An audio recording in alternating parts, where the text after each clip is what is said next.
Everyone, welcome to ledger leaf. अपनी last video में मैंने आपको बीआरएस के थोड़ा सा ओवरव्यू दिया था, जिसमें मैंने कैश बुक पासबुक के बारे में बताया था आपको कि क्या होती है। तो अपनी आज की इस वीडियो में मैं आपको कुछ ऐसी बातें बताऊंगी जो आपको एग्जाम पॉइंट ऑफ व्यू और रियल लाइफ के लिए भी बहुत ज्यादा इंपॉर्टेंट है। तो वीडियो में एंड तक बने रहना, क्योंकि अगर आप चाहते हो कि आप बीआरएस में मास्टरी करो तो प्लीज मेरी इस वीडियो को लास्ट तक वॉच करना। ओके, तो फिर चलिए बढ़ते हैं आगे अपनी इस वीडियो में। तो सबसे पहले तो जो कैश बुक होती है, हाँ मैंने कैश बुक और पासबुक का कुछ डिफरेंस बताया। कैश बुक क्या होती है? जो बिजनेस ओनर की बुक होती है, यानी कि अगर आप एक बिजनेस के मालिक हो या आप आम भी कोई पर्सन हो, है ना, तो आप अपने कैश का रिकॉर्ड रखने के लिए आम एक सिंपल सी अपने पास कैश बुक बना लेते हो। कैश बुक का हमने कैश बुक के चैप्टर में पढ़ा था ना, कि जिसके दो कॉलम बनते हैं, एक कैश और एक बैंक कॉलम होता है ना। कैश कॉलम का हमारे इस चैप्टर से तो कोई लेना देना नहीं है, इस करके मैंने उसको यहाँ पे रोल ही नहीं प्ले करा। अच्छा, दूसरी होती है हमारी पासबुक। पासबुक जिसको बैंक बुक भी कहा जाता है। ये देखो, मैं आपके लिए अपनी पासबुक भी लेके आई हूँ, है ना। ये मेरे अकाउंट की, ये मेरे खाते की पासबुक है। पासबुक ऐसी होती है जो हमें बैंक प्रोवाइड करवाता है ना। बैंक प्रोवाइड करवाता है ना, जब भी हम बैंक में खाता खोलते हैं। तो अब होता क्या है, दो साइड होती है, एक होती है डेबिट, एक क्रेडिट। अच्छा, एक चीज और ध्यान रखना कि जो हमारी ये बीआरएस है ना, ये सिर्फ एक स्टेटमेंट है। ये कोई डबल एंट्री सिस्टम का पार्ट नहीं है कि अगर एक जगह एक एंट्री डेबिट होगी तो दूसरी जगह क्रेडिट होगी। नहीं, यहाँ डेबिट क्रेडिट का मीनिंग सिर्फ ये है कि कुछ जो एंट्रीज है, ट्रांजेक्शन हैं, इसमें प्लस में जा रही है ना। हमारे पास पैसा है, हमारे पास पैसा कहाँ से जा रहा है, कहाँ कम हो रहा है, कहाँ ज्यादा हो रहा है। यहाँ डेबिट क्रेडिट का मीनिंग सिर्फ वो है। ये कोई डबल एंट्री सिस्टम पे बेस नहीं है, ठीक है ना। अब ये देखिए, कैशबुक है, कैशबुक में भी दो कॉलम है, एक डेबिट का एक क्रेडिट का। एक पासबुक है, उसमें भी दो कॉलम है, डेबिट के और क्रेडिट के। अब कैशबुक जो हम अपने पास बना रहे हैं, हमारे पास जब भी कोई पैसा आता है तो हम उसको डेबिट में लिखते हैं, यानी कि पॉजिटिव, है ना। हमारे पास पैसा है, हम यानी कि वो हमारा डेबिट बैलेंस है।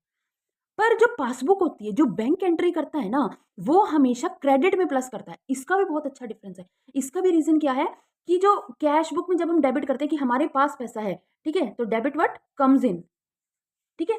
पर अब कहने का मतलब है कि ये जो है हमारी एसेट हो जाती है। कैश जो होती है हमारे लिए हमारी एसेट है, इस करके वो कैश बुक में डेबिट हो रही है। पर वहीं अगर पासबुक की बात करें तो बैंक के लिए तो जो है क्रेडिट व्हाट गोज आउट, है ना। और क्रेडिट व्हाट गोज आउट का मतलब क्या हो गया कि बैंक ने तो एक तरह से आपका पैसा देना ही है ना, तो बैंक के लिए तो वो लायबिलिटी है ना, इस करके वो क्रेडिट होती है, ठीक है ना।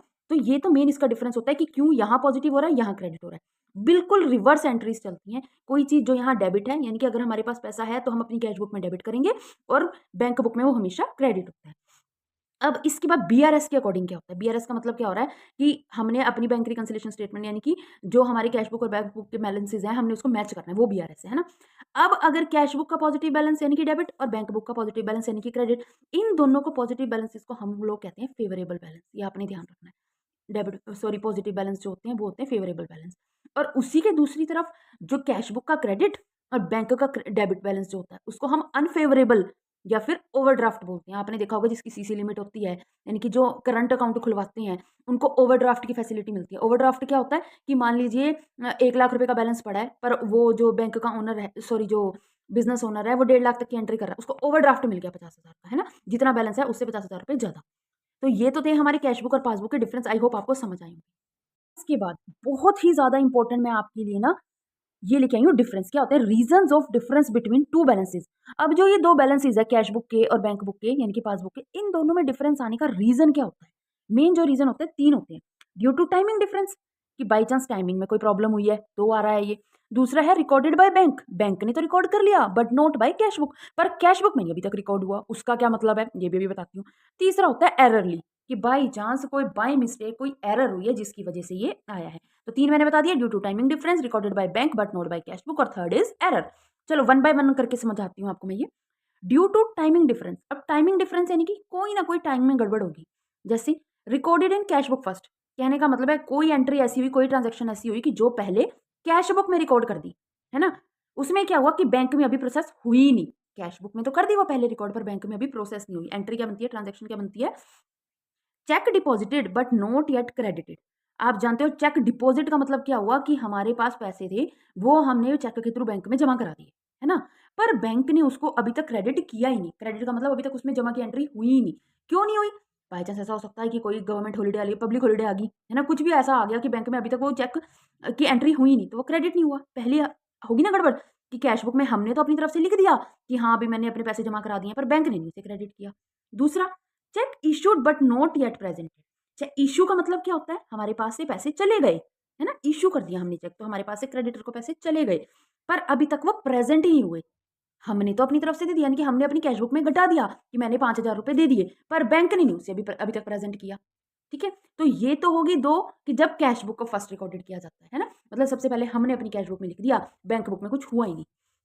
पर इसी की दूसरी तरफ टाइमिंग वाले केस में ही दूसरी तरफ रिकॉर्डेड इन बैंक फर्स्ट कि बैंक में पहले रिकॉर्डेड हो गया, कैश बुक में एंट्री अभी बाकी है। जैसे इंटरेस्ट क्रेडिटेड बाय बैंक, हमारा बैंक में कुछ पैसे पड़े रहते हैं तो उसके ऊपर बैंक हमें इंटरेस्ट भी तो देता है ना। हम तो बैंक में जमा कराने का मेन रीजन यही होता है कि हमें इंटरेस्ट मिलेगा, है ना। तो क्या हुआ कि बैंक ने इंटरेस्ट क्रेडिट किया। अब बाई चांस अगर तो हमारा जो फोन नंबर है वो हमारे बैंक खाते से अटैच होता है तो हमें बैलेंस का मैसेज आ जाता है इंटरेस्ट का।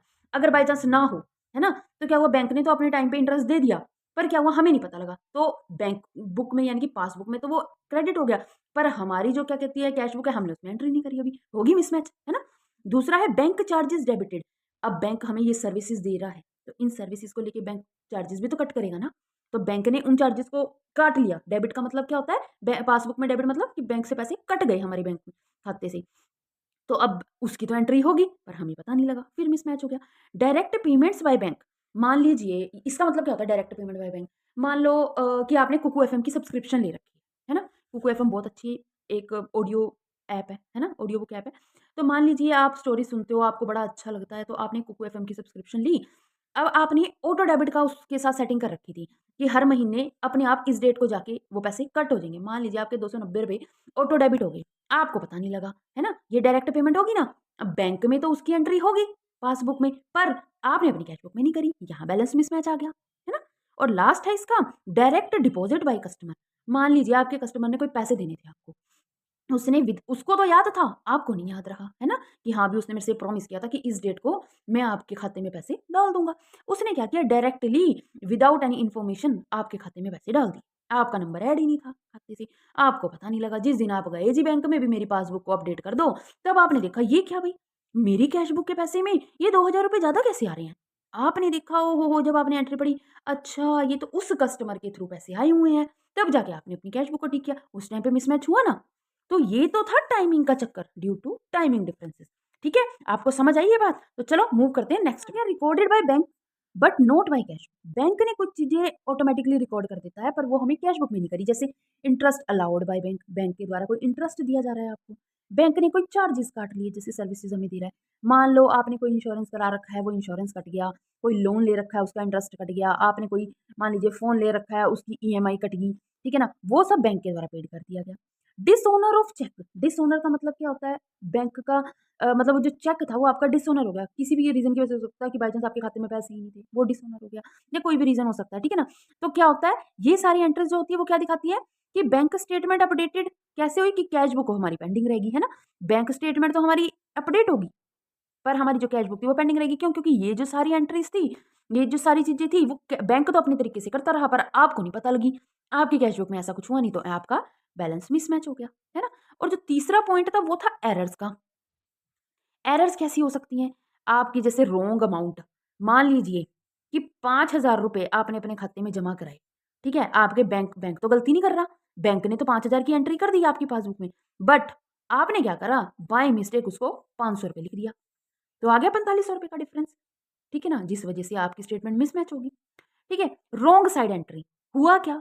आपने बैंक में कराए थे पैसे जमा, वो होने थे आपकी कैश बुक में डेबिट कि आपके पास तो 5,000 रुपए हैं, तो आपने डेबिट कर दिए।